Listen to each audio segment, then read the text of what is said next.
are remembering to stay with that quality of giving, moment by moment in any connection. But we also all know that it's easy to lose it. It's easy to lose that connection, so that instead of enjoying that quality of giving, which is possible every moment in every contact we have, in spite of how precious that is, we forget. And instead of playing the game that that song is about, which I call making life wonderful, it's the most fun game I've ever heard. Instead, much of the time we play another game called Who's Right? Have you ever played that game? See. It's a game where everybody loses. So isn't this amazing that we all know about this quality of giving that the song was about? It's possible every moment. We find that the richest thing to do, and much of our life we end up playing Who's Right? Now, the game of Who's Right involves two of the most devious things human beings have ever come upon. One, punishment. See, because if you're wrong in the game of Who's Right, then you deserve to suffer. Can you imagine a more diabolical concept to educate people? So, if you haven't already abstained from punishment, I'm sure by the end of the day that will no longer be a part of your consciousness. No more punishment. You won't do it in your families. We'll get rid of it with criminals. It just makes things more violent. We'll find other ways to deal with other nations beside punishment. No more punishment. No more reward. It's the same game. See, it's part of the game of Who's Right. If you're right, then you get rewarded. If you're wrong, you get punished. No more. No more. It's created enough violence on the planet. No more guilt induction. See? No more shame. No more concepts of duty and obligation. Just what the song is about. Natural giving. So how did we get off target? We got off target according to Walter Wink, a theologian who writes in his book, The Powers That Be. We got off target about 5,000 years ago. We got off target because we started to get some wild thinking. Wild thinking that human beings are innately evil. And when you believe that human beings are innately evil, then if things aren't going as we would like, what's the corrective process? The corrective process is penitence, you see. When people are evil, you think that the way to bring about change when people are behaving in a way you don't like is to make people hate themselves for what they're doing. So for these political reasons and theological reasons, we started to develop a language that I call Jackal Language. It's a language that cuts us off from life and makes it very easy to be violent. Very easy to be violent. In fact, in that book I mentioned, Wink says that domination cultures, one of the things you have to educate people is to make violence enjoyable, you see. And we've done a good job of that. We make violence enjoyable in our culture. The 2 hours a night from 7 to 9 when children are watching television the most, in 75% of the programs they watch, the hero either kills somebody or beats them up, you see. And when does this happen? At the climax of the program.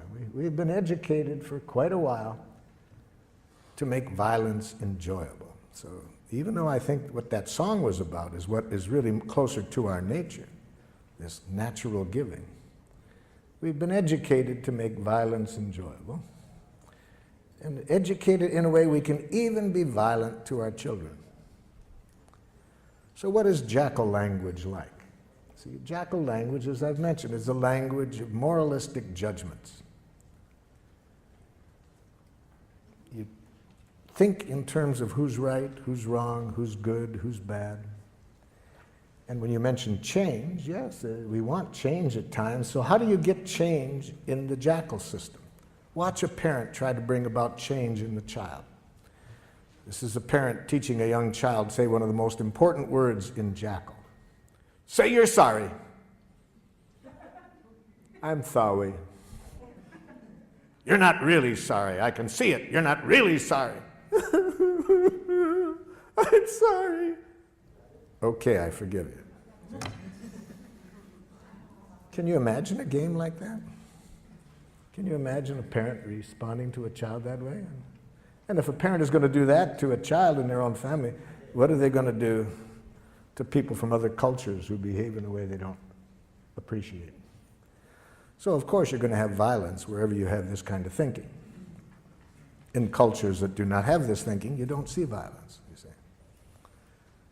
So that's how we got off target. Even though we could be playing the game, make life wonderful each moment, we have been educated for quite a while to play another game, who's right. So what are the parts of this game of who's right? I've just mentioned one of them. One part is moralistic judgments, learning how to go up to our head and think basically in terms of right and wrong, good and bad, normal, abnormal. I learned this game very well. I speak several dialects of Jackal. I grew up in Detroit. We spoke a rather harsh dialect of Jackal. We might call it Detroit Jackal.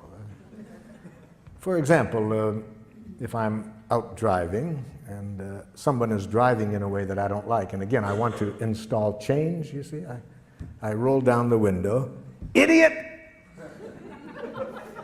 Now, theoretically, the person is supposed to repent. I confess I was wrong, sir. I will change the error of my ways. It's a great theory. It didn't work. I've tried it more than once. It doesn't work. So I thought maybe it was that particular dialect of Jackal. So I decided to get the more cultured use of Jackal. So I went to the university and got a doctor's degree in professional Jackal. Now when somebody's driving in a way I don't like, I roll down the window. Psychopath! Still doesn't work. You see. There's another part of this language of Jackal. Amtssprache. Amtssprache. That's very important. You see, a language that denies choice, denies responsibility for our actions. I use the word Amtssprache for this part, having read an interview with the Nazi war criminal Adolf Eichmann at his trial for war crimes in Jerusalem. Eichmann was asked, was it hard to send tens of thousands of people to their death? And Eichmann answered candidly, he said, to tell you the truth, it was easy. Our language made it easy. That interview shocked, that answer shocked his interviewer. And his interviewer said, what language? Eichmann said, in fact, my fellow Nazi officers and I, we had our own name for our language. We called it Amtssprache. Amt in German means office, and Sprache, language. I'd call that bureaucratic language. He was asked for some examples. Eichmann said, it's a language in which you deny responsibility for your actions. So if somebody asks you why you did it, you say, I had to. Then you don't feel so bad if you have to do it, you see, you're not responsible. But why did you have to, Jack? Superior's orders. Company policy. They made me do it. I couldn't do elsewise. Very dangerous language, Amtssprache. Very dangerous. We have giraffe schools. I use the word giraffe, you see, as a symbol for nonviolence. We'll see today that the language we're going to study is a language of the heart. And so I use giraffe language for that because giraffes have the largest heart of any land animal. So,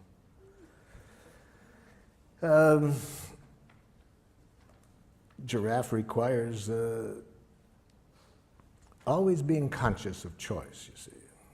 We never do anything that we don't choose to do.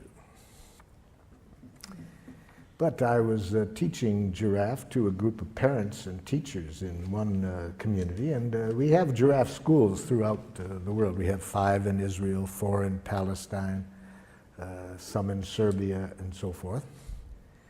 And in giraffe schools, of course, we want to make sure that certainly that the teachers and parents never use Amtssprache. One of the most dangerous languages in the world. To teach a child, you have to do something. So I was saying this one time in St. Louis, Missouri, to a group of parents and teachers, and a mother got very upset. She said, "But there are some things you have to do, whether you like to do it or not. It's our job as parents to teach our children what they have to do. I mean, there's things I do every day that I hate to do, but there just are some things you have to do." Oh, I said, "Could you give me an example?" She said, "Well, easy, there's so many, let me think. Okay, like when I leave here tonight, I have to go home and cook. I hate to cook. I hate it with a passion, but I've done it every day for 20 years, even when I've been sick." Well, I said, "I'll be very happy today to show you another way of thinking, another language that I hope would open up happier possibilities for you." Well, I'm pleased to report she was a rapid giraffe student. She went home that very evening and announced to her family that she no longer wanted to cook. I got some feedback from her family. The feedback came 2 weeks later when I swung through that city again and was doing an evening workshop, and who shows up? Her 2 older sons. She had 4 sons. They came up at the beginning to introduce themselves, and I said, "Hey, I'm glad you guys came up here. I've been very curious what's going on in your family. Your mother's been calling me regularly, telling me about all the changes she made in her life since the training. And like, what happened that first night when she came home and announced that she no longer wanted to cook?" The oldest son said to me, "Marshall, I said to myself, thank God."